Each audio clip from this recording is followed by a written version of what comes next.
Bonjour à toutes et à tous et bienvenue à ce nouveau webinaire que nous faisons à nouveau avec Philippe Coll, donc expert en contenu et fondateur de l'Institut du contenu. Bonjour Philippe. Bonjour.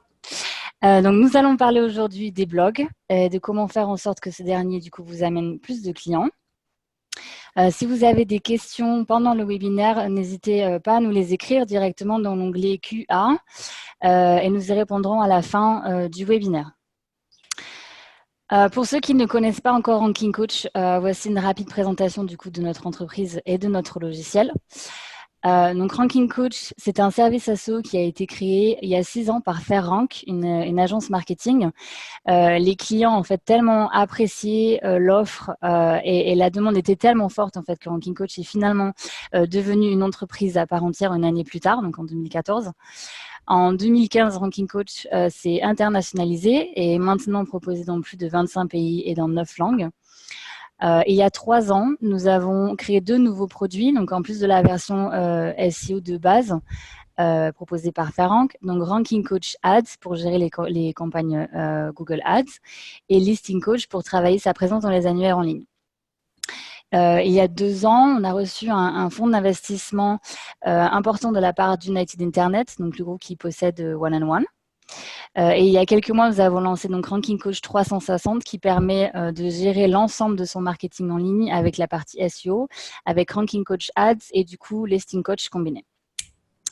Donc aujourd'hui, Ranking Coach, c'est plus de 100 employés, plus de 150 000 clients actifs dans le monde, de très nombreux partenaires et un support quotidien.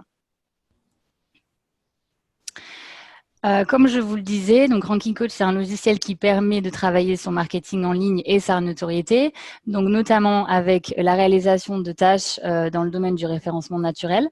Donc ces tâches sont accompagnées de tutoriels vidéo pour aider dans l'implémentation des modifications pour son site internet, mais également du coup la gestion des campagnes publicitaires via Google Ads. Le logiciel donne aussi la possibilité de travailler sa présence en local avec les inscriptions synchronisées dans les annuaires en ligne les plus pertinents, mais aussi la gestion de vos avis clients. Et permet aussi de travailler sa présence sur les réseaux sociaux grâce à des tâches spécifiques à ce domaine, un suivi des actions que vous allez réaliser du coup sur les réseaux sociaux et également un suivi de vos concurrents. Du coup, maintenant, je laisse la parole à Philippe qui va présenter un petit peu l'Institut du contenu. Alors, l'Institut du contenu, c'est une agence qu'on appelle un peu inbound marketing qui est très spécialisée contenu. Donc, on produit des emailing, des blogs pour nos clients, tout un tas d'éléments de contenu, mais on le fait de façon extrêmement stratégique, c'est-à-dire de façon à ce que les contenus servent une véritable stratégie d'acquisition client, etc. La raison d'être de l'Institut, c'est en 3 chiffres, vous allez comprendre. On sait que aujourd'hui, plus de 80% des internautes font une recherche en ligne avant d'acheter. C'est-à-dire que quoi qu'il arrive, quel que soit le type d'entreprise que l'on a, on est quasiment obligé d'être sur Internet parce que les clients viendront d'abord voir ce qui se passe, quand bien même viendront ensuite acheter, pousser une porte de magasin ou même acheter en business to business. On entend souvent des entreprises en B2B qui pensent que Internet, ça les concerne pas. Elles se trompent beaucoup parce que ce sont les mêmes entreprises qui, au bout d'un moment, se disent, ont l'impression que leurs commerciaux sont moins efficaces. C'est pas que les commerciaux sont moins efficaces, c'est que les clients changent. Voilà, aujourd'hui, on a plus de 80% des internautes qui commencent par faire une recherche en ligne. Le problème, c'est que 91% des pages web dans le monde ne reçoivent aucun trafic de Google. Faut savoir que il y a 30 000 milliards de pages référencées par Google, c'est énorme, il y a énormément de contenu produit. Le problème, c'est que 91% de ce contenu ne sert à rien, c'est-à-dire que Google le voit pas ou oui, c'est ça, il le voit pas, il l'ignore. Autre élément qui prouve que les contenus sont en général mal faits, c'est que la lecture moyenne d'une page web, c'est 8 secondes. Ça ne veut pas dire que les gens sont pressés ou que les gens lisent n'importe comment, ça veut dire que la majeure partie des pages sur lesquelles ils tombent ne les intéresse pas. Ils se sont trompés d'adresse. Ça veut donc clairement dire que ces pages sont mal référencées, c'est-à-dire qu'elles sont mal conçues elles sont pas conçues en fonction de ce que les gens recherchent. Elles sont en général conçues en fonction de ce que vous avez envie de raconter vous. Et ça n'a aucun intérêt en ligne. Les gens ne viennent pas chercher ce que vous avez envie de raconter vous. Les gens viennent chercher ce qu'ils ont envie de voir eux, et les réponses auxquelles ils pensent. Donc c'est ça la raison d'être de l'Institut du contenu, c'est de faire en sorte que on produise des contenus, non pas pour se faire plaisir, puisque 91% des pages web sont faites comme ça, c'est pour se faire plaisir, donc ça ne sert à rien. On fait des contenus pour que ce soit utile aux gens qui les cherchent et qui lisent, et faire en sorte qu'ensuite, bien, les gens ayant trouvé ce qu'ils cherchent, ils fassent appel à vous. C'est dans ce sens-là que ça se passe sur Internet, et pas dans le sens classique du marketing qui est que je fais passer mon message à coups de marteau et donc c'est super, les gens vont l'entendre. Ça ne marche pas comme ça sur Internet, puisque sur Internet, les gens ont un truc mortel pour vous, ça s'appelle la souris. Mais du coup, oui, avant de vous donner un petit peu tous nos conseils pour que vous puissiez bien travailler du coup votre blog et son contenu, on va rappeler un petit peu du coup ce que c'est. Donc, un blog, c'est un petit peu comme un site Internet, mais finalement, ce n'est pas un site Internet. Donc, la plus grande différence entre les deux se situe en fait dans le but. Un site Internet sert davantage à valoriser plus ses produits, ses services et son entreprise en fait de manière générale. Donc, il va être plus utilisé du coup pour divulguer de nouvelles informations ou traiter de certains sujets en fait à travers la rédaction donc d'articles. Un blog, c'est souvent mis en place et travaillé de façon complémentaire à un site Internet. Il ne remplace pas le site Internet lui-même. Et pour info, les articles sont classés par ordre chronologique. Et du coup, quelques idées fausses. En attendant que tout le monde nous rejoigne, je vous propose de faire un petit quiz. Est-ce que vous êtes encore potentiellement victime de quelques idées fausses qui empêchent de bien percevoir la puissance d'un blog et à quel point c'est un outil extrêmement efficace? On en parle un peu moins ces temps-ci. On a l'impression que tout se passe sur les réseaux sociaux, etc., etc. Alors qu'un blog a une puissance de frappe assez importante. Alors, je commence avec l'affirmation numéro 1. Le rôle d'un site Internet est en général de dire qui vous êtes. Le rôle d'un blog est d'apporter des informations utiles aux visiteurs à chacune de ces pages. Oui, c'est vrai. C'est vraiment la différence. Elsa vient de le dire, de le rappeler. C'est vraiment la différence entre le site Internet et le blog. L'intérêt classique du site vitrine, comme on dit souvent, c'est pour un trafic de gens qui vous connaissent. Vous les avez rencontrés dans un réseau, ils ont votre carte de visite, etc. Donc, ils viennent voir qui vous êtes. C'est ce qu'on appelle un trafic de notoriété. Ils vous connaissent, donc ils vous trouvent, donc ils viennent vous chercher. Le blog, ça sert pas à ça. Le blog, c'est un trafic, et qui est le trafic le plus intéressant parce que c'est celui que vous allez convertir en prospect, en lead. C'est le trafic de gens qui cherchent un sujet.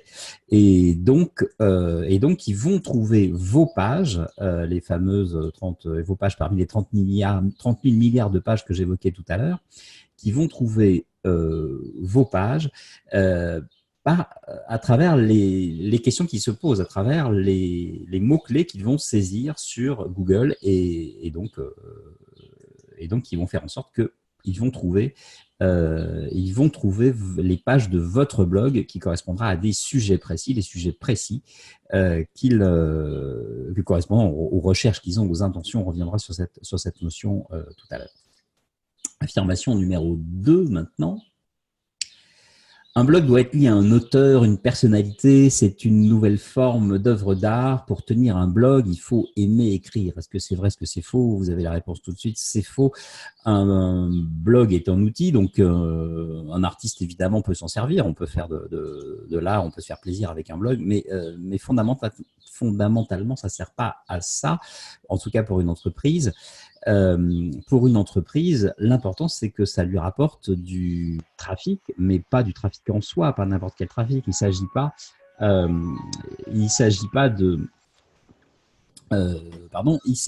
d'écrire pour le plaisir d'écrire. Il s'agit d'écrire pour répondre à des questions que se posent des lecteurs. Donc voilà, et ça n'a rien à voir avec le fait d'aimer écrire, ça a plutôt à voir avec le fait d'aimer développer son business. Affirmation numéro 3, un blog doit servir à travailler votre image. Il contribue à augmenter la notoriété de votre marque. Ça, encore une fois, c'est faux. C'est faux, en tout cas, ça peut avoir cet effet-là, mais si cet effet-là, c'est un effet indirect. Ça ne doit pas être l'objectif premier. L'objectif premier est de rendre service à des lecteurs, et c'est après ces lecteurs, à travers la perception qu'ils auront de ce qu'ils trouvent sur ce blog, de la qualité de votre article, c'est à travers ça qu'ils se diront « Ah, cette entreprise est intéressante, ah, cette marque est intéressante, il faut que je la suive, etc. » qu'ils en parleront, qu'ils s'en souviendront, etc., etc. Donc, c'est un effet indirect, c'est pas du tout un effet, ça ne doit pas être un objectif de votre entreprise. En tout cas, si vous le posez comme objectif, vous compliquez la vie. Vous compliquez la vie parce que vous allez raisonner à travers le message que vous voulez faire passer, vous allez raisonner à travers votre nombril, alors que c'est déjà tellement compliqué de réussir en se mettant dans la tête du lecteur, que ça va vous compliquer fortement la vie. Donc, essayez de ne pas raisonner comme ça. C'est un vrai piège. On a tout le temps. Énormément d'agences travaillent comme ça, raisonnent sur la notoriété de la marque, truc, machin. C'est vraiment pas le sujet avec un blog. Affirmation numéro 4. Chaque page d'un blog doit traiter d'un sujet spécifique. Bah oui, plus vous traitez de plusieurs sujets à la fois, moins Google va comprendre de quoi vous parlez. Donc, il faut vraiment que vous suiviez la façon dont va arriver un lecteur. Hein. Un lecteur, il arrive en posant une question sur Google, il va tomber sur la fameuse SERP, Search Engine Research Page, c'est-à-dire la page de résultats, results page, la page de résultats de Google correspondant à ce mot-clé. Et donc, une fois qu'il a ça, qu'il a plein d'éléments, plein de réponses, il a posé le mot-clé berline 4 chevaux, par exemple, et il a toutes les berlines 4 chevaux de toutes les marques, etc., etc. Il a plein d'articles là-dessus. Il va lire ça rapidement et il va cliquer sur la mention de votre article, sur la mention de l'article la plus intéressante. Donc, il faut qu'il ait envie de cliquer sur ce qu'il va voir. C'est ces petits trucs qu'on appelle les métadescriptions, qui sont les résumés de votre page. Et enfin, il va arriver sur votre page. Donc, c'est tout ce cheminement qui est un peu compliqué, mais qui est en fait essentiel. Il faut vraiment être dans la tête du lecteur pour bien comprendre la façon dont il arrive sur votre page. Et une fois qu'il est sur votre page, il ne faut pas qu'il soit déçu. Affirmation numéro 5. Chaque page de mon blog doit intégrer le maximum de mots-clés liés à mon métier. Plus j'aurai de pages référencées sur ces mots-clés, plus j'aurai de trafic. C'est faux. L'objectif n'est pas d'avoir plein de trafic. L'objectif n'est pas non plus d'avoir tous les mots-clés de votre métier sur chaque page de votre blog. Ça, c'est une vision d'offreur. C'est comme si vous segmentiez le monde à travers votre vision à vous de l'offre. Les gens cherchent les mots-clés de leurs préoccupations à eux. C'est à vous de vous adapter à eux et non pas le contraire. Je vous prends un exemple. Vous rentrez dans une grande surface aujourd'hui, un grand magasin, un Carrefour, un Auchan, etc. Vous avez les rayons organisés dans une vision d'offreur, dans la vision du commerçant. Par exemple, vous allez avoir un rayon hygiène beauté où vous allez trouver tous les produits, etc., etc. Quand vous allez sur le site de Monoprix, vous revoyez les grands rayons organisés comme dans la tête de Monoprix, avec un rayon hygiène beauté. Et quand vous allez chercher le nombre de gens qui tapent la notion de hygiène beauté par mois sur Google, vous en trouvez une cinquantaine. Et encore, quand vous regardez les résultats de recherche correspondant à hygiène beauté, c'est surtout des étudiants qui font des thèses sur l'économie de l'hygiène beauté ou du marketing. Ça veut dire que la vision qu'a Monoprix ou les grands commerçants et que vous pouvez avoir vous si vous faites un site e-commerce, qui est de dire j'organise mes mots-clés et j'organise le monde en fonction de comment moi je vois le monde, vous allez vous planter total parce que les gens ne recherchent pas des produits d'hygiène beauté. Ils vont chercher un shampoing, ils vont chercher un truc, un machin, etc. C'est ça qu'ils vont taper sur Google. Donc, il faut s'adapter à eux. Que vous mettiez les mots-clés correspondant à ce qu'aime bien voir votre banquier ou les codes NAF ou je sais trop qui, ça n'intéresse pas du tout les lecteurs. Eux, ce qu'ils veulent, c'est qu'on leur parle dans leur langage à eux. Donc, intégrer le maximum de mots-clés liés à votre métier dans chaque page. Non, intégrer un mot-clé cible qui va correspondre au sujet que vous traitez sur cet article. C'est déjà ça un très bon boulot si vous réussissez à le faire bien. Affirmation numéro 6. Le retour sur investissement d'une page de blog est supérieur à celui d'une publicité. Oui, c'est très vrai. Les études américaines estiment qu'on est à 23 fois le retour sur investissement d'une page de blog et 23 fois celui d'une publicité. Alors évidemment, ça ne va pas se faire en 5 minutes. Ça va s'analyser sur la durée. Il faut raisonner sur 36 mois à peu près et analyser la conversion totale. Mais c'est très, très logique. Une publicité vous ramène du trafic, et en général du trafic un peu plus global, un peu plus lié à plusieurs types d'intentions sur un court moment, et puis ça s'arrête. Alors que une page de blog va durer longtemps et va vous ramener du trafic au fil de l'eau de tous les gens qui se posent une question précise. Évidemment, il faut que ce soit bien fait. Affirmation numéro 7. Un blog doit être confié à un bon rédacteur pas cher. Faux. Totalement faux. Si vous cherchez à faire du volume pour le moins cher possible, un bon rédacteur vous garantira peut-être la régularité, parce que c'est extrêmement important que vous ayez une vraie régularité, et puis éventuellement l'absence de fautes d'orthographe. Mais c'est pas forcément lui qui va être compétent sur le choix des sujets et des angles, qui là pour le coup est une vraie question de stratégie marketing. C'est un peu comme si vous vouliez confier votre service commercial à un pigiste qui passe de temps en temps, quoi. Ça va pas marcher. La rédaction d'un blog, c'est d'abord une affaire de commerce, c'est d'abord une affaire de stratégie. Qu'il y ait un rédacteur à un moment, ou il y ait un ensemble de rédacteurs à un moment qui soit concerné par le process de production, pourquoi pas. Mais attention, c'est pas un truc qu'on confie dans un coin à quelqu'un qui est le moins cher possible. On confie pas les clés de sa boutique à n'importe qui. Donc, du coup, c'est vrai qu'avoir un blog, ça demande un peu plus de travail. Si une entreprise, du coup, en possède un en parallèle de son site Internet. Mais du coup, finalement, en quoi un blog peut-il avoir une grande utilité? Donc, le premier point, c'est faire plus de ventes. Et pour cela, en fait, votre blog va vous permettre de bénéficier d'un meilleur référencement naturel. Donc, en partageant en fait régulièrement du contenu sur votre blog, vous allez obliger les moteurs de recherche à se rendre souvent sur votre blog, du coup, ce qui est une très bonne chose finalement.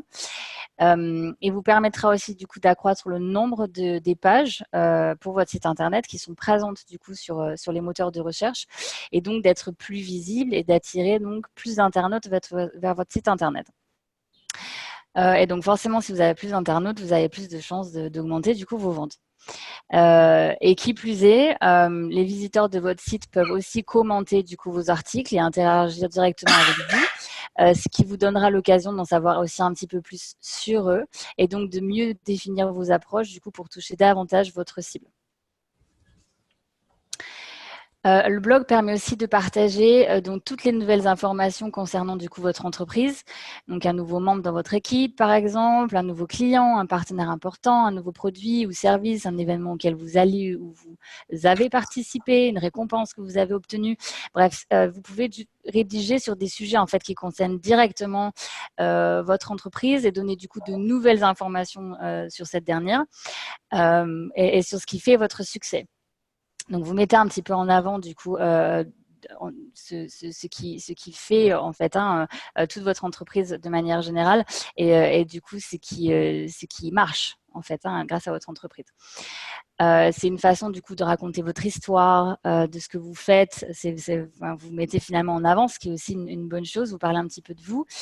Et en plus de cela, du coup, partager en fait régulièrement de nouveaux articles montre aussi aux moteurs de recherche que votre site internet est vivant, que vous le mettez à jour régulièrement et qu'il contient du coup une multitude d'informations. Et Google, du coup, vous récompensera aussi pour cela en vous plaçant en de meilleures positions. Un blog permet aussi de valoriser vos connaissances dans votre domaine du coup de prédilection. Donc vous pouvez ainsi montrer du coup votre expertise en lien direct avec vos activités. Donc ce qui donnera du coup davantage aux visiteurs l'envie de travailler avec vous et donc de les convertir plus facilement finalement en clients. Vous installez un climat de confiance en apportant directement du coup de la valeur ajoutée à vos produits ou à vos services, et vous fidélisez du coup également vos clients. Vous pouvez écrire sur des sujets d'actualité, montrer que vous êtes à la pointe du coup de l'information en ce qui concerne votre domaine d'activité, donner des conseils aux internautes et faites le lien avec votre entreprise et du coup ce que vous offrez. Ça vous permet aussi, ce qui n'est pas une mauvaise chose, de toujours garder un œil sur les nouveautés du coup de votre marché, d'être du coup donc à la page et d'agrandir ainsi vos propres connaissances. Et en plus de cela, donc c'est ce que je disais tout à l'heure aussi avec les commentaires, mais donc les internautes ont la possibilité du coup de laisser directement des commentaires sur vos articles. Vous leur donnez du coup un autre moyen de s'exprimer, vous leur donnez la parole, et en général c'est quelque chose qui est très apprécié du coup de la part des internautes. Les articles du coup peuvent être également partagés sur les réseaux sociaux, donc par vous. Vous pourrez ainsi du coup agrémenter un petit peu vos comptes sur Facebook, Twitter ou autres avec de nouvelles du coup informations. Mais ils peuvent également être partagés du coup par les internautes qui pourront aussi partager vos articles auprès du coup de leurs amis, de leurs followers, donc sur les mêmes types de comptes sur les réseaux sociaux, directement via votre blog ou via les posts que vous partagez sur vos comptes, ce qui amènera de nouveaux visiteurs du coup sur votre blog et donc sur votre site internet, et du coup augmentera donc votre trafic. Un blog permet aussi de poster des articles invités. Donc, dans ce cas-là, vous allez mettre en place des sortes de partenariats avec des influenceurs, par exemple, dans votre domaine d'activité, des experts dans le même secteur que le vôtre qui viendront du coup apporter une expertise complémentaire à la vôtre, où vous pourrez d'ailleurs placer un lien du coup directement vers le site internet de la personne avec qui, de l'entreprise avec qui du coup vous faites ce partenariat. Et finalement, vous allez créer un véritable réseau autour de votre site internet. Donc, l'idée, c'est de vraiment donner de l'information additionnelle les unes aux autres, finalement, à vos lecteurs. Et ils trouveront du coup ainsi toutes les données dont ils ont besoin, et ils resteront du coup automatiquement plus longtemps aussi sur votre site internet, ce qui permettra d'avoir donc forcément un bon taux de rebond et donc de meilleurs classements dans les moteurs de recherche. Un blog permet aussi d'augmenter votre maillage de liens internes. Vous pouvez du coup ainsi lier des articles directement entre eux dans votre blog, ou directement des articles avec votre site internet, avec des sous-pages de votre site internet. Et sur le même principe de toujours apporter en fait de l'information complémentaire aux internautes, vous faites naviguer les visiteurs de votre blog sur d'autres pages de votre site internet, ou même directement sur d'autres places du blog. Et du coup, c'est quelque chose que Google, que les moteurs de recherche en général, du coup, va forcément apprécier. Comment travailler son contenu? Alors, Elsa vient de vous faire un panorama de tout ce qui est important, de comment ça marche, surtout en termes un peu techniques, les questions de maillage, etc., etc. Si on raisonne maintenant sur qu'est-ce qu'on met.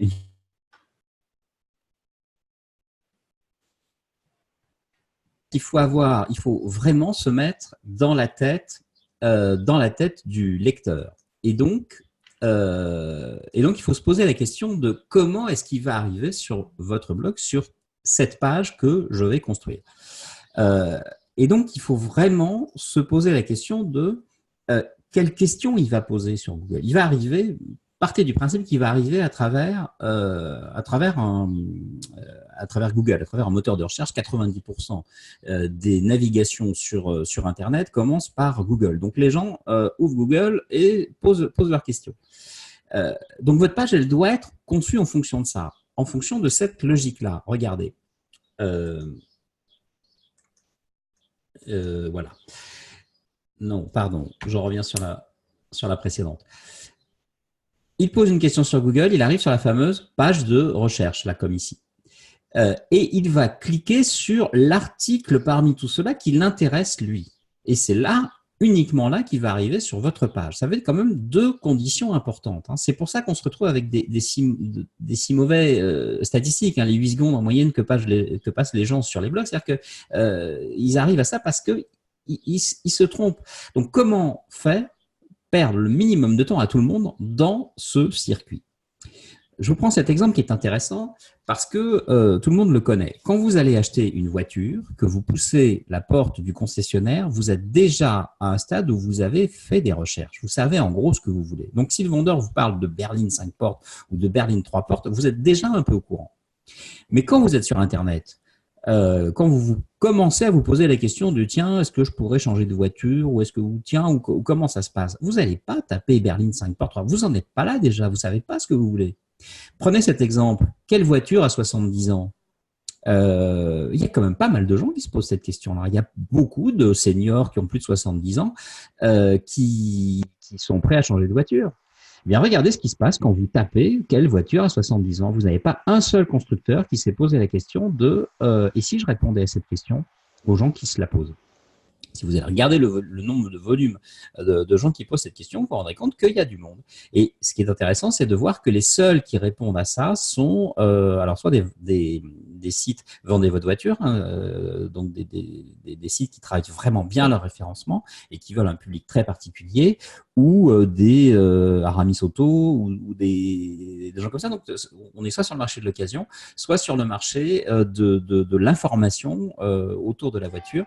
Les constructeurs n'ont pas pensé qu'il doit y avoir une quantité assez forte de gens qui se posent ce genre de questions. Ça veut dire que si vous restez uniquement sur la réponse aux gens qui ont déjà pris la décision d'acheter, vous allez passer en gros à côté de 80% de votre marché. Intéressez-vous aussi aux gens qui posent des questions avant d'acheter. C'est la fameuse notion d'intention. Quelqu'un qui tape serrure cassée, c'est quoi son intention? Il veut acheter une nouvelle serrure, il veut d'abord la débloquer, il veut faire venir un serrurier, on n'en sait rien. Donc, il faut se poser cette question. Est-ce que les gens qui tapent serrure cassée, si vous êtes serrurier, est-ce qu'ils vous intéressent ou pas? Ça peut être intéressant d'ailleurs de leur apporter un contenu par rapport à ça. Un contenu qui sera, si quelqu'un tape serrure cassée et que je ne pars pas du principe qu'il veut en acheter une nouvelle, je ne vais pas lui vendre mes nouvelles serrures, mais je vais lui proposer un article qui va l'aider à prendre sa décision.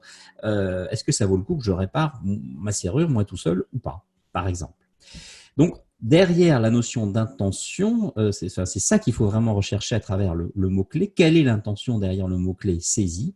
On va en déduire le problème du client. C'est quoi son problème? Est-ce que son problème, là en l'occurrence, il tape serrure cassée, c'est comment lui faire gagner le maximum de temps pour décider s'il doit ou pas changer sa serrure.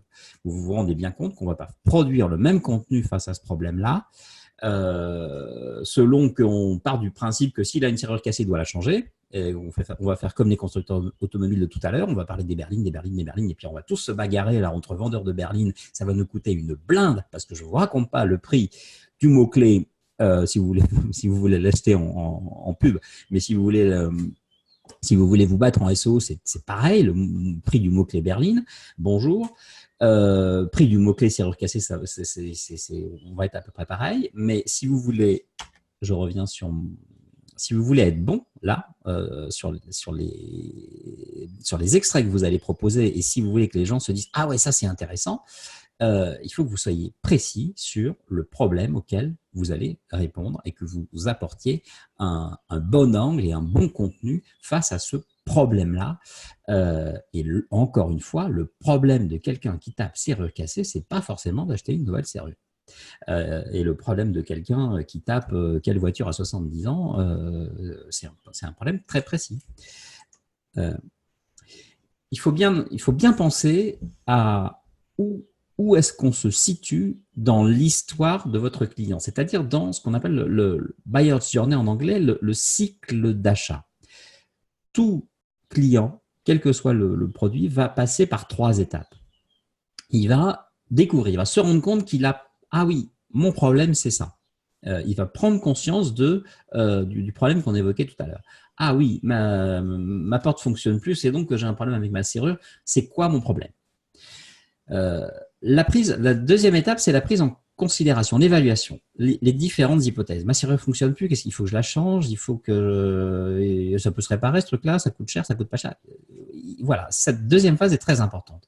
Il va étudier les différentes solutions.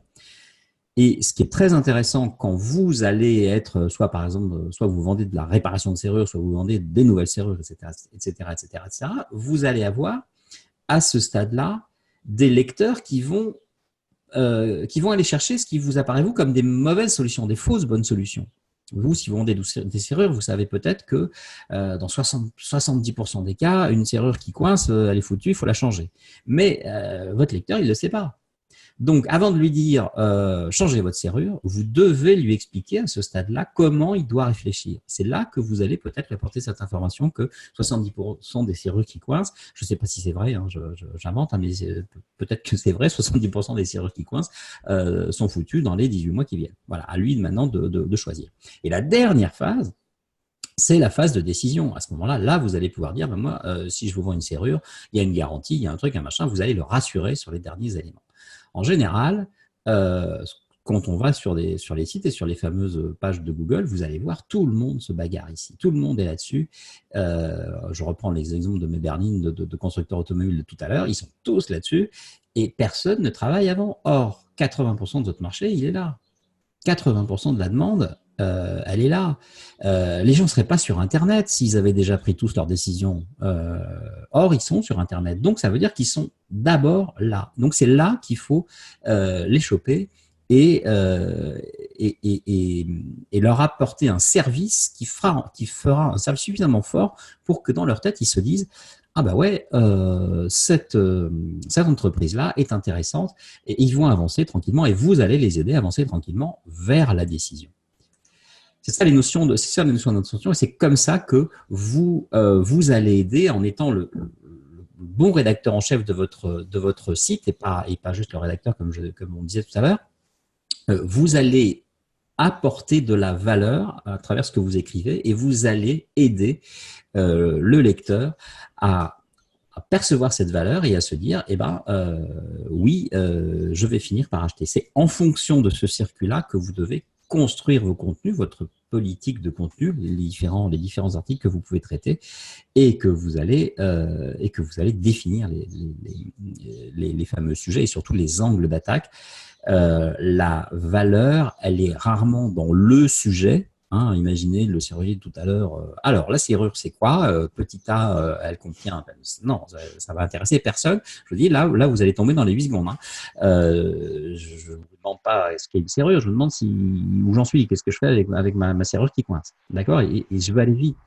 Voilà. Donc, c'est comment vous allez traiter cet angle d'attaque. Si vous apportez, prenons ce problème, un article qui va dire rapidement devez-vous ou pas changer votre serrure qui coince, et bien là vous tombez pile poil face à ce problème et en 300 mots vous allez y répondre et vous allez donner les éléments de décision et le lecteur va se dire ah bah voilà quelqu'un qui connaît son boulot puisqu'il répond à ma question.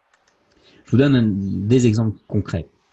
On travaille pour un client par exemple qui fait des toitures végétales et des parkings végétaux. On en parle beaucoup en ce moment avec les canicules. Vous savez, c'est exactement ce qui permet d'éviter les îlots de chaleur en ville. C'est-à-dire que quand vous avez 30 degrés dehors, vous vous retrouvez avec 40 degrés ressentis parce que vous êtes en centre-ville et que tout réverbère. Donc, quand vous avez donc le circuit de décision de ce genre de produit, ça passe par des architectes, par des gens qui réfléchissent et qui mettent au point le projet, donc qui vont aller concrètement dans les sujets.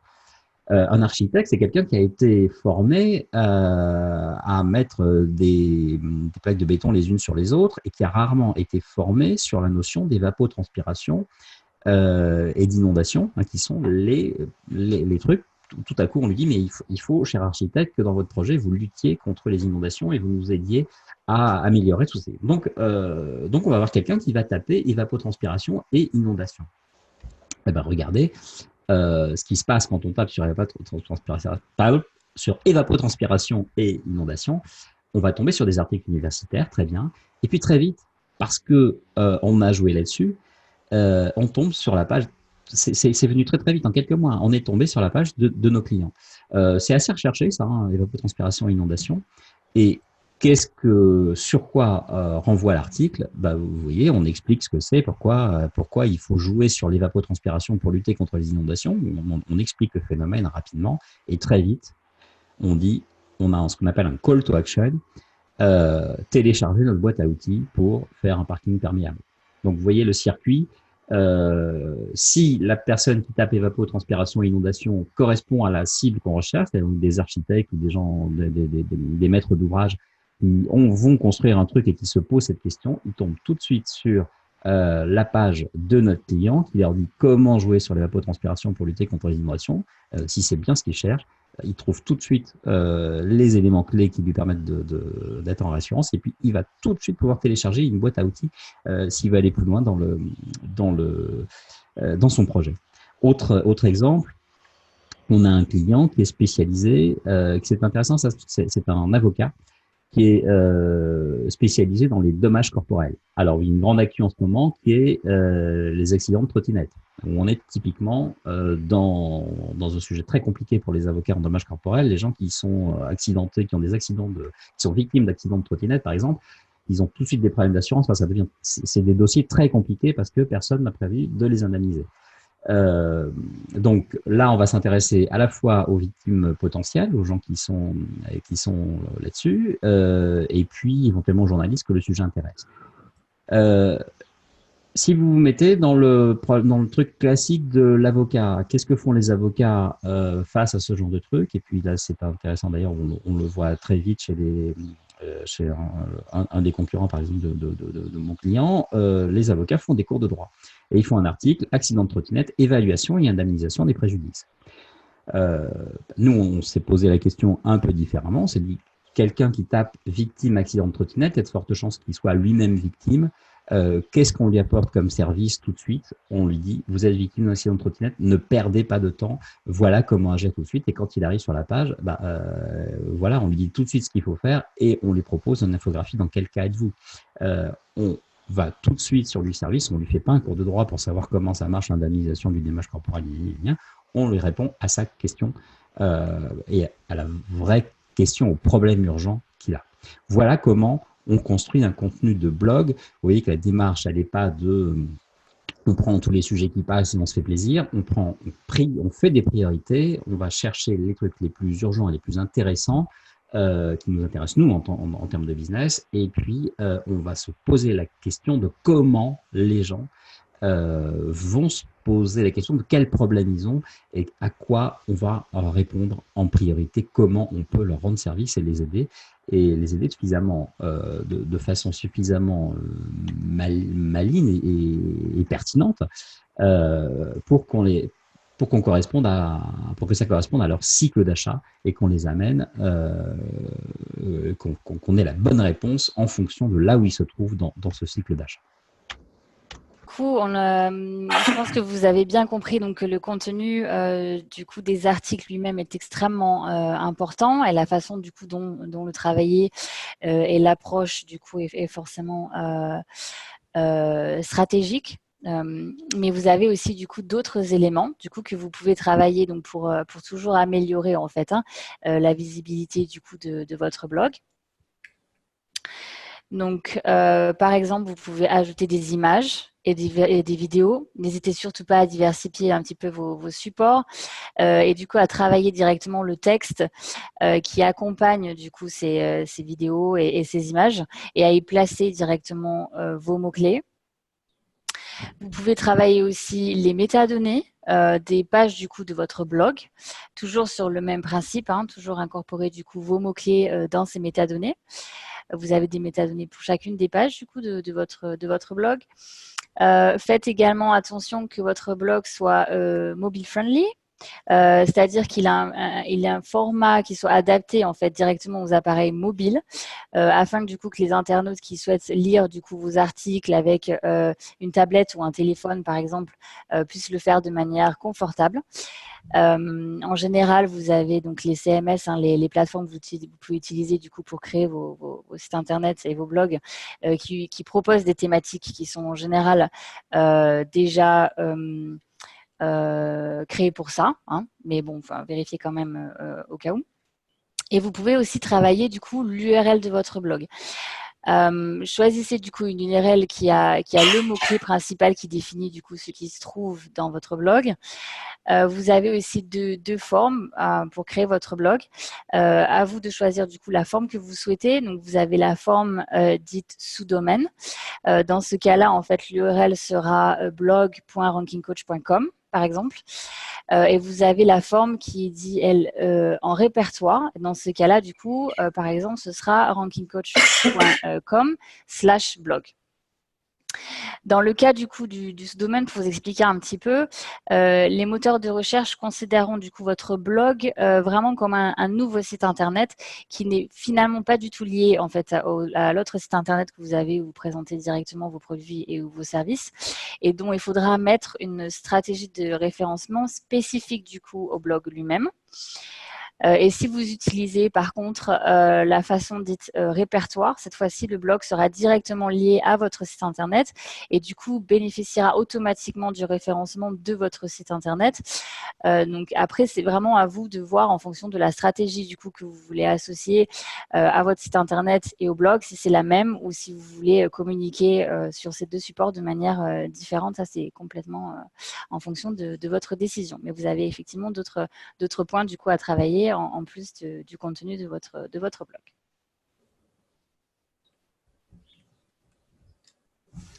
Un petit point sur nos offres, Philippe. Oui, c'est moi qui commence. Alors pour mettre en œuvre tout ce que je vous ai expliqué tout à l'heure, on a mis au point un plan d'action dans lequel vous aurez deux services clés. Un ensemble de formations et d'outils de méthodos qui vont vous permettre de mettre en œuvre la stratégie telle que je les ai définies tout à l'heure, c'est-à-dire d'aller chercher le bon trafic, d'aller vraiment répondre aux problèmes des clients en fonction des clients que vous voulez, etc., etc. C'est également des techniques de rédaction qui vous permettront d'aller vite et de faire bien. Et la possibilité, dès l'instant où vous coincez, de faire appel à nous pour vous aider sur un texte, sur quoi que ce soit, et surtout sur un élément de stratégie. Donc ce plan d'action, il consiste en un ensemble de formations et d'accompagnement en vidéo sur un site spécifique. Il comprend un temps de conseil de notre part pour vous accompagner, encore une fois, chaque fois que vous bloquez ou que vous vous posez une question, etc., pour vous aider par exemple à organiser vos priorités, à aller chercher les bons clients et à aller chercher à bien analyser les problèmes des clients, à aller faire des tests par exemple. Il faut souvent tester. Hein.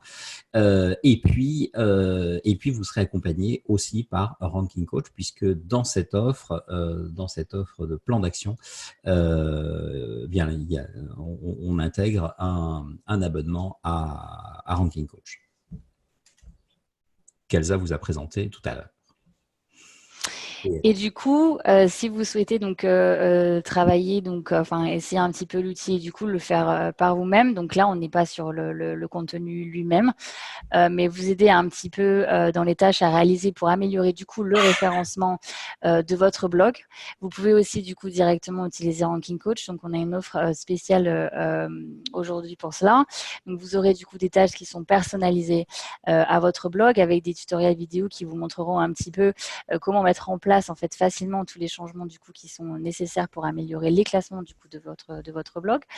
Vous aurez du coup aussi un suivi quotidien des positions que vous avez dans Google, ainsi qu'un suivi également de vos concurrents.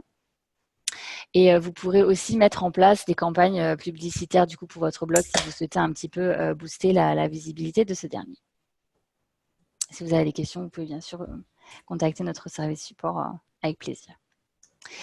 Du coup, maintenant, nous allons passer aux questions. Alors, je regarde un petit peu ce qu'on a.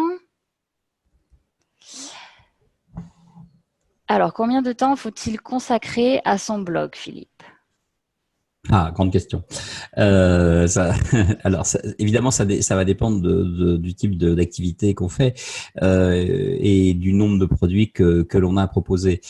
Euh, il faut pas raconter d'histoire. Ça prend quand même un petit peu de temps. Un article, c'est toujours long à rédiger et tout dépend de l'univers de concurrence et des difficultés qu'on va avoir. On conseille en général, on conseille bien sûr pour une meilleure efficacité en matière de référencement naturel, pardon, on conseille très souvent d'avoir des articles un peu longs, c'est-à-dire d'être autour de 800 mots. Voire 1000 mots, etc. Donc ça prend un petit peu de temps. Maintenant, tout dépend de l'univers concurrentiel. Si on est dans un univers de concurrence où les gens n'ont pas encore beaucoup écrit où la qualité de contenu est assez faible. On va pouvoir exister assez vite avec moins de travail, quoi. Ce qu'il faut en revanche, c'est être régulier, c'est-à-dire que n'oubliez pas comment Google fonctionne. Google va repérer votre site. Il va envoyer ses robots vérifier ce qui a changé d'une de ses visites à l'autre. Il va le faire une fois toutes les semaines, une fois tous les mois, une fois, etc., etc. Donc, ce qu'il faut, c'est qu'il voit les changements chaque fois qu'il passe. S'il voit pas de changement chaque fois qu'il passe, il va se dire, c'est un site, c'est un blog sur lequel il se passe rien et il va vous pénaliser. Donc voilà, la question, elle est ça sert à rien de partir bille en tête, se dire à partir de maintenant, je fais un article tous les jours puisqu'on m'a dit que ce serait bien, etc., etc. Puis vous allez vous épuiser au bout de 8 jours. Là, ça c'est le plus terrible parce que vous allez et vous fatiguer et Google va se dire, ça y est, ils ont disparu. Partez modeste, consacrez-y un petit peu de temps. Vous aurez le sentiment au début que c'est long, que ça marche pas, qu'il se passe rien, c'est pas grave. Soyez persistant et c'est tout à fait logique. Ça prend du temps parce qu'il va falloir que Google comprenne que oui, donc il y a un article toutes les semaines nouveau, ça parle de ci, ça parle de ça. Il va falloir que pour lui, il casse ça bien dans les différents univers sémantiques dans lesquels il vous repère, etc., etc. Donc voilà. Mais prévoyez un peu de temps, un peu de budget, de façon à ce que vous puissiez, quand vous êtes fatigué, faire appel à quelqu'un qui vous aide.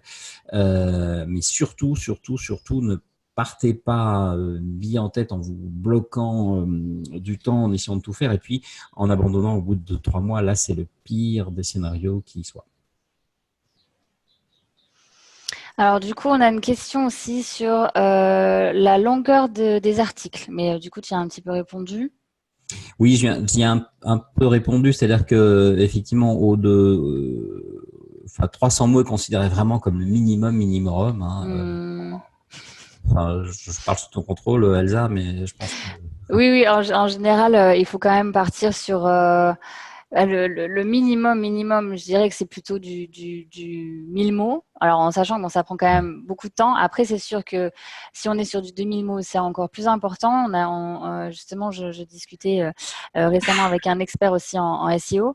Et Google apparemment prend vraiment plus en considération du coup les articles qui ont plus de mots. Donc, si vous faites du 2000 mots, vous aurez plus de chances du coup d'apparaître à de bonnes positions sur les moteurs de recherche. Alors après, c'est vrai que ça dépend de pas mal d'autres éléments. Est-ce que vous avez beaucoup d'articles? Est-ce que vous avez beaucoup d'illustrations? Est-ce que vous avez, etc., etc. Enfin, il faut se mettre un peu dans la tête de Google. Il faut jamais oublier que le boulot de Google, il est de répondre au mieux à ses utilisateurs. Donc, en fonction du mot-clé qui va être tapé par l'utilisateur, Google va chercher les meilleures réponses disponibles. Google va faire le travail d'analyse de l'intention qu'on évoquait tout à l'heure. Quand quelqu'un tape serrure cassée, qu'est-ce que ça veut dire a priori? Est-ce qu'il veut la réparer? Est-ce que la personne est en train de chercher des tutos pour comment réparer une serrure? Est-ce qu'il cherche des réparateurs de serrure? Est-ce qu'il cherche à changer la serrure elle-même, etc. Il va voir un peu toutes les différentes intentions possibles derrière ça. Donc, dans un premier temps, il va proposer un certain nombre de solutions. Donc, il va aller chercher des gens qui disent comment changer sa serrure, et donc tous les mots-clés qui sont de l'ordre du bricolage. Hein, je change ma serrure en vieillissant, etc., etc. Donc, ça c'est un univers lexical donné. Et puis, il va avoir aussi l'univers lexical de l'intention derrière qui est combien ça coûte de changer une serrure, quelle serrure je dois prendre. Donc là, vous voyez, donc là, on va avoir un univers lexical de gens qui veulent acheter une nouvelle serrure, donc prix, achat, serrure, machin, etc. Vous voyez, il va tester toutes ces différentes intentions. Il va les proposer dans un premier temps et puis il va analyser. Qu'est-ce que les gens qui tapent serrure cassée dans ma page, là où je pousse pour essayer un certain nombre d'articles, de blogs comme ça, qu'est-ce que les gens regardent en priorité, sur quels articles ils passent le plus de temps. Et il va affiner comme ça ses intentions. Et Google va se dire, finalement, les gens qui tapent serrure cassée, c'est pas des gens qui veulent acheter des serrures, c'est des gens qui veulent la réparer. Donc, il va pousser tous les tutos, changer ma serrure, etc., etc. Je ne sais pas si c'est vrai ce que je dis, mais c'est comme ça que fonctionne Google. Donc, il faut savoir répondre à ça dans ces textes. Donc, si vous postulez que vous vous adressez aux mots-clés, aux gens qui tapent le mot-clé serrure cassée et que vous postulez que leur intention c'est de réparer leur serrure ou de se demander s'ils doivent ou pas la réparer, faites un article correspondant avec l'univers lexical correspondant à ceci et cela. Ça prendra un minimum de temps et ça prendra un minimum de place et vous aurez besoin de mettre, alors évidemment de bien utiliser le mot-clé ciblé qui est serrure cassée là en l'occurrence, mais d'utiliser aussi tout un tas de mots de cet univers lexical. Donc voilà, ça veut dire que ça prend un petit peu de temps et un peu de distance surtout, comme on dit. Alors, la prochaine question. Pouvez-vous rappeler les caractéristiques des formes répertoires et sous-domaines? Oui, bien sûr. Alors, du coup, donc vous avez deux formes d'URL que vous pouvez utiliser du coup pour votre blog. Donc, vous avez la forme qui est dite donc sous-domaine. Donc, ces cas-là, je reprends toujours l'exemple de Ranking Coach. Ça va être blog.rankingcoach.com.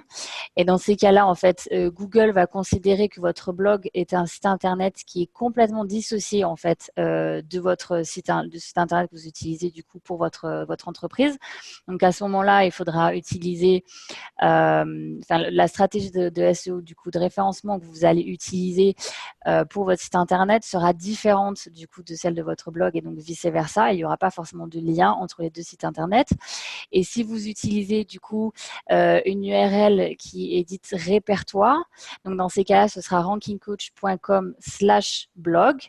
À ce moment-là, en fait, les moteurs de recherche considéreront que les deux sites en fait sont liés finalement, et du coup, vous aurez une seule stratégie de référencement pour l'ensemble du coup des supports, donc du site internet et de blog, une seule stratégie pour les deux.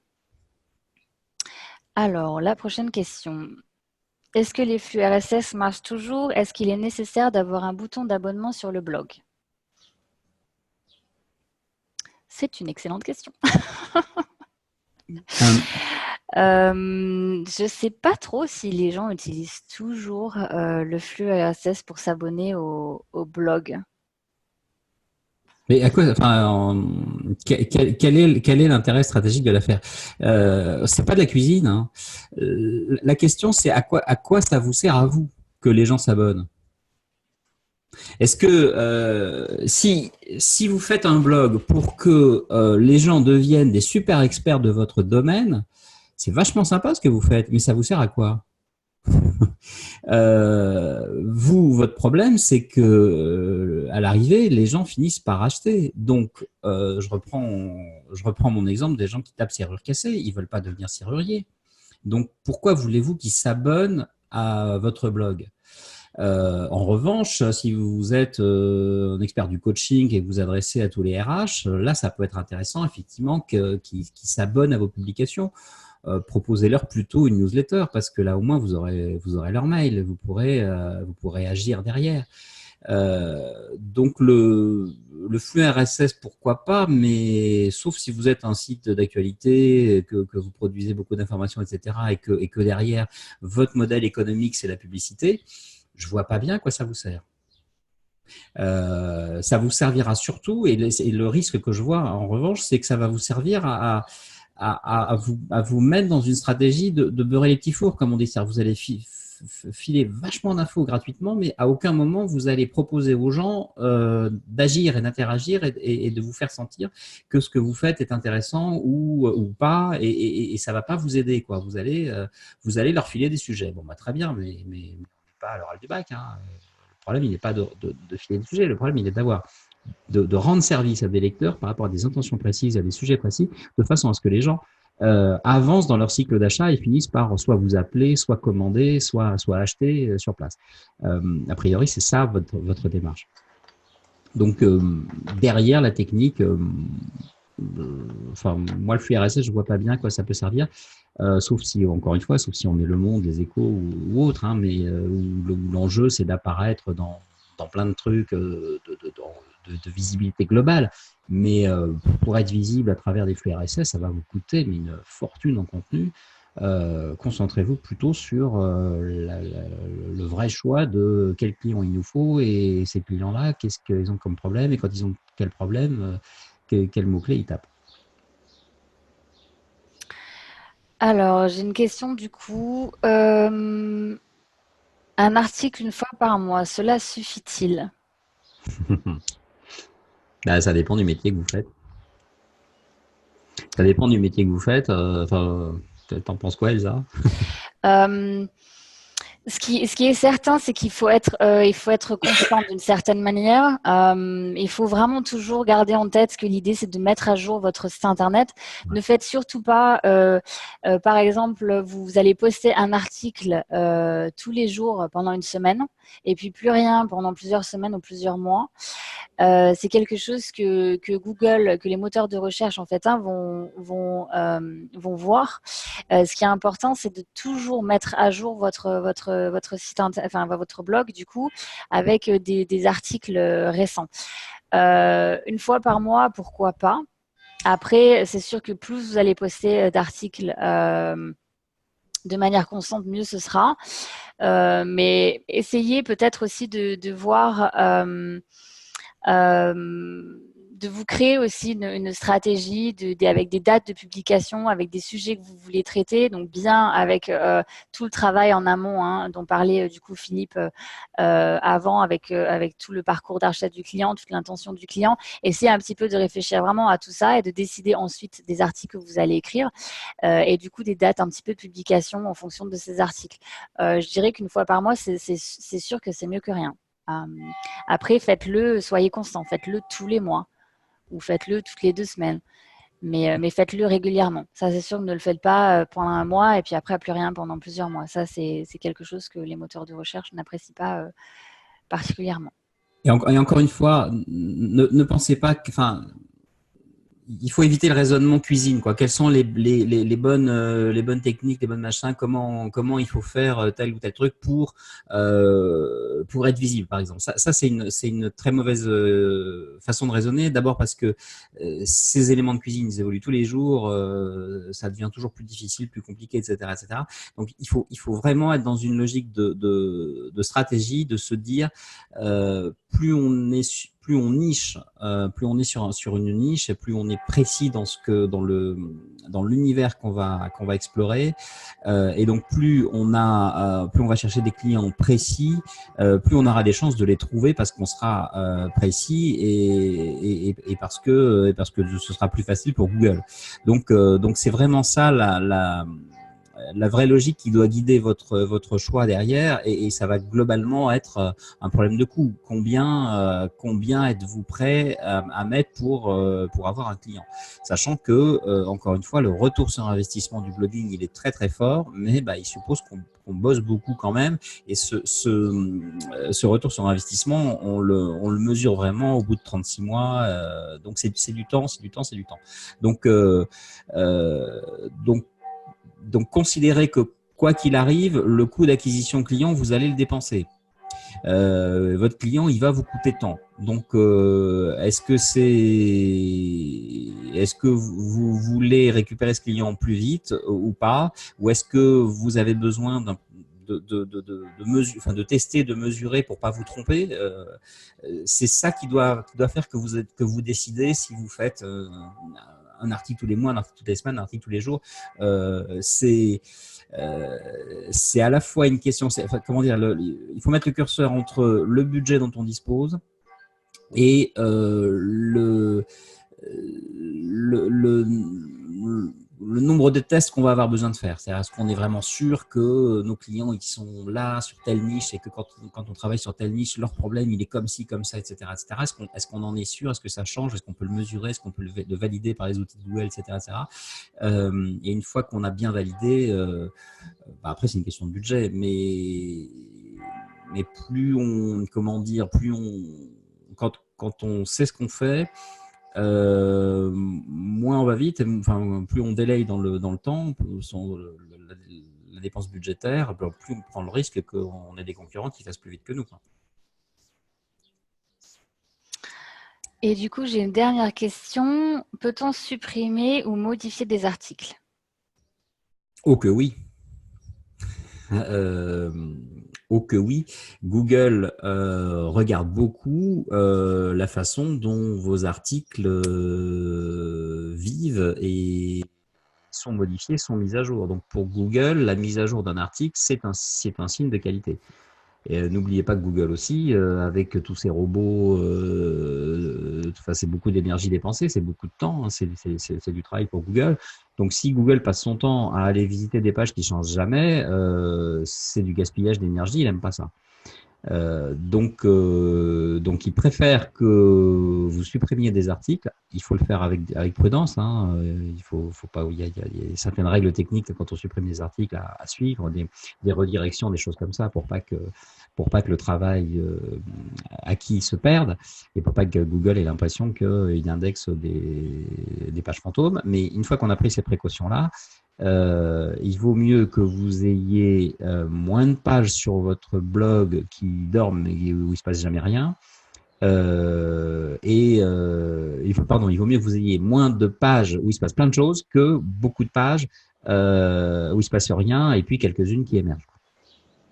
Donc, faut pas hésiter à supprimer des pages, et surtout, faut pas hésiter à les modifier. Ça fait partie de la vie de votre blog, et en plus, ça vous oblige à faire un travail qui est extrêmement intéressant, qui est d'analyser à chaque fois les pages qui marchent et les pages qui marchent pas.